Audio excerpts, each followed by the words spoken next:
पूजा स्थल कानून पर सुप्रीम कोर्ट में सुनवाई हुई और मुझे आपको यह बताते हुए बहुत खुशी हो रही है कि सुप्रीम कोर्ट इस कानून पे जुलाई में अंतिम सुनवाई के लिए तैयार हो गया है।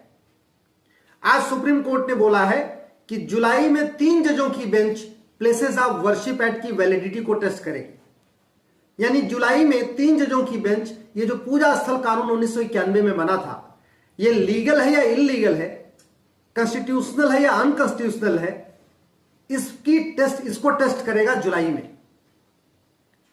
1991 में ये जो कानून बनाया गया ये कहता है कि अयोध्या के अलावा और किसी भी मंदिर का विवाद कोर्ट में नहीं जाएगा, और यह भी कहता है कि अयोध्या के अलावा और जितने भी विवाद कोर्ट में गए हैं, चाहे वो काशी का है या मथुरा का है, जौनपुर के अटाला का है, मध्य प्रदेश के भोजशाला का है, गुजरात के भद्रकाली का है, ऐसे देश में बंगाल में ऐसे कुछ मंदिर हैं जिनके ऊपर जहां पे नमाज पढ़ी जा रही है, केरल में एक मंदिर है जिसको तोड़ के वहां पे चर्च बना दिया गया, वहां पे प्रेयर हो रही है। ये 1991 का कानून कहता है कि सारे के सारे जितने भी विवाद हैं मठ मंदिर के वो कोर्ट में चलेंगे ही नहीं। इसका मतलब ये हुआ कि गजनी, गोरी, तुगलक, बाबर, हुमायूं ने जो भी गलत काम किया था उनके सारे कुकर्मों को ये कानून लीगलाइज कर देता है। उनके अवैध कार्यों को, उनके अनैतिक कार्यों को ये लीगल बना देता है, लीगलाइज कर देता है और वैध करार देता है। मैंने सुप्रीम कोर्ट में जब 2020 में पीआईएल को चैलेंज किया था, मैंने सुप्रीम कोर्ट से यही कहा था कि भारत एक संप्रभु देश है, एक इंडिपेंडेंट कंट्री है, एक सोवरेन कंट्री है, और भारत का संविधान भारतीयों के लिए बना है, भारतीय संस्कृति की रक्षा करने के लिए, भारतीय धर्म की रक्षा करने के लिए, भारतीय परंपरा की रक्षा करने के लिए बना है। यह भारत का संविधान गजनी, गोरी, हुमायूं, तुगलक के इल्लीगल काम को लीगलाइज करने के लिए नहीं बना है। फिर पार्लियामेंट ने 1991 में कानून क्यों बनाया जो भारतीय संस्कृति के खिलाफ है, भारतीय सनातन धर्म के खिलाफ है, हमारी सभ्यता के खिलाफ है। जिन स्थानों का वर्णन वेद पुराण में है, गीता रामायण में है, वहां पे आज की डेट में पूजा नहीं हो रही है, वहां नमाज पढ़ी जा रही है, वहां प्रेयर हो रहा है। जिन स्थानों पे भगवान शंकर का जलाभिषेक होना चाहिए, जहां भगवान राम की पूजा होनी चाहिए, जहां विष्णु भगवान की पूजा होनी चाहिए, मां दुर्गा की पूजा होनी चाहिए, जहां मां सरस्वती की पूजा होनी चाहिए, वहां पे पूजा नहीं हो रही है, वहां तो नमाज पढ़ी जा रही है।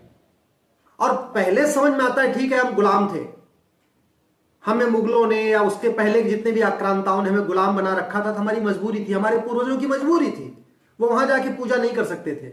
लेकिन जब हम स्वतंत्र हो गए तब तो ये हमें अधिकार मिलना चाहिए ना कि कम से कम हम अपने धार्मिक स्थानों का रख रखाव कर सके, हम अपने धार्मिक स्थानों पर जाके पूजा पाठ कर सके।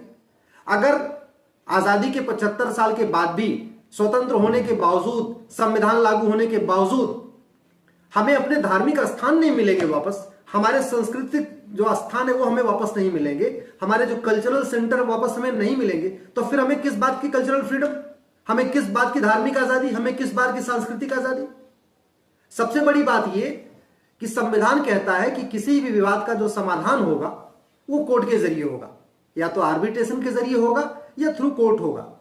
लेकिन यह कानून कहता है कि जितने मंदिरों का विवाद है, जिन मंदिरों के ऊपर अवैध कब्जा हो रखा है, ना वहां आर्बिट्रेशन होगा, ना कोर्ट में मुकदमा चलेगा, बल्कि जो जहां है, जिसका कब्जा है वो बराबर रहेगा। तो कायदे, आप इसको एक तरीके से समझिए, एक तरीके से ये डेमोक्रेटिक सिस्टम को ही खत्म करता है। डेमोक्रेटिक कंट्री में किसी भी डिस्प्यूट को सॉल्व करने के लिए कोर्ट होती है, और सब किसी भी विवाद के कोर्ट के जरिए समाधान सबसे शांतिपूर्वक समाधान होता है। लेकिन यह कहता है कि नहीं, कोर्ट में मुकदमा नहीं चलेगा। तो एक तरीके से 1991 में कांग्रेस ने यह कानून बना के लोकतंत्र को भीड़ तंत्र में परिवर्तित करने का काम किया है। इस कानून ने धार्मिक रूप से भेदभाव किया है। हिंदू, जैन, बौद्ध, सिख के जो धार्मिक अधिकार है उसको मतलब खत्म करने की कोशिश किया है। हिंदू, जैन, बौद्ध, सिख का जो सांस्कृतिक राइट है, कल्चरल राइट है, उसको खत्म करने की कोशिश किया है। कोर्ट का दरवाजा बंद किया है, कोर्ट जाने से रोका है, कोर्ट में जो मुकदमे चल रहे हैं उनको खत्म करने के लिए ये कानून कहता खत्म हो जाएगा। यानी गवाहों के बयान नहीं होंगे, दोनों पक्षों की जीरा नहीं, कुछ नहीं होगा, सीधे सीधे विवाद खत्म हो जाएगा। इसमें अक्टूबर के महीने में जब जस्टिस ललित चीफ जस्टिस थे तो उन्होंने क्वेश्चन ऑफ लॉ फ्रेम किया था। 11 सवाल हमने तैयार करके कोर्ट को दिए थे कि भाई इन 11 सवालों का जवाब देना है। और आज चीफ जस्टिस साहब ने कहा है कि हम इसके लिए जुलाई में 3 जजों की बेंच बनाएंगे। अभी तक 3 साल बीत चुका है, केंद्र सरकार का जवाब नहीं आया है, लेकिन अगर जवाब नहीं आया तो हमें उससे कोई दिक्कत नहीं। जैसे कहते हैं मौनम स्वीकार लक्षणम, हम लोग आम भाषा में कहते हैं, वैसे एक जुडिशियल डॉक्ट्रिन होती है साइलेंस इज एक्सेप्टेंस। यानी अगर हमने पीआईएल फाइल किया और सुप्रीम कोर्ट ने एक्सेप्ट करके केंद्र सरकार को नोटिस जारी कर दिया और केंद्र सरकार अपना काउंटर नहीं फाइल कर रही है, केंद्र सरकार अपना जवाब नहीं दाखिल कर रही है, इसका मतलब होता है मौनम स्वीकार लक्षणम, साइलेंस इज एक्सेप्टेंस। इसका मतलब यह हुआ कि जो हमने ग्राउंड रेस किए हैं अपनी पीआईएल में, सरकार उसको सही मानती है, वाजिब मानती है, वैलिड मानती है, इसलिए वो जवाब नहीं दे रही है। इसका मतलब हमने जो प्रेयर मांग किया है कि ये प्लेसेस ऑफ वर्शिप एक्ट खत्म होना चाहिए, सरकार उसको वाजिब मानती है। अगर काउंटर फाइल नहीं कर रही है तो इसका मतलब है मौनम स्वीकार लक्षणम, साइलेंस इज एक्सेप्टेंस। तो लेकिन आज फिर भी मुस्लिम साइड से ये कहा गया कि केंद्र सरकार का जवाब नहीं आया, केंद्र सरकार का अभी तक जवाब नहीं आया। तो सुप्रीम कोर्ट ने बोला कि ठीक है, हम जुलाई में इस पर फाइनल हियरिंग करेंगे, 3 जजों की बेंच सुनवाई करेगी। केंद्र सरकार के पास एक और मौका है, वो जवाब देना चाहे तो दे दे, और नहीं भी देते हैं तो भी जुलाई में सुनवाई होगी। तो इसका मतलब यह हुआ अब एक कानून पे एक अंतिम फैसला आएगा जुलाई में सुनवाई होगी। स्वाभाविक सी बात है, कई दिन सुनवाई चलेगी, तो जुलाई में फैसला नहीं आएगा, फैसला आएगा शायद अगस्त सितंबर में आएगा। लेकिन इस कानून के खत्म होने के बाद मुझे लगता है पूरे भारत में जहां जहां मुगलों ने मंदिर तोड़ा था, उन मंदिरों को वापस लेने के लिए कोर्ट जाने का रास्ता खुल जाएगा। जो हमारे भोजशाला में लोग भोजशाला के लिए लड़ रहे हैं, उनका रास्ता खुल जाएगा। जौनपुर में अटाला का जो विवाद चल रहा है उसका भी समाधान होगा। गुजरात में जो भद्रकाली का विवाद चल रहा है उसका भी समाधान होगा। ऐसे बिहार में भी कई सारे मंदिर हैं जिनके ऊपर मस्जिद जहां नमाज पढ़ी जा रही है। बंगाल में कई सारे मंदिर हैं जिनको तोड़ा गया था गोरी गजनी के टाइम में, उनको भी बदला गया। तो कल्चरल राइट, रिलीजियस राइट हमें मिलने वाला है, ऐसे हमें पूरा भरोसा है। मैं माननीय सुप्रीम कोर्ट से भी निवेदन करूंगा कि जब आप जुलाई में इस पर सुनवाई कर रहे हैं तो आप डे टू डे सुनवाई करें, दोबारा इसको एडजर्न न करें। और केंद्र सरकार से भी मैं निवेदन करता हूं कि अगर आप जवाब दाखिल कर देंगे तो बहुत अच्छी बात है, नहीं दाखिल करते हैं तो कोई बात नहीं।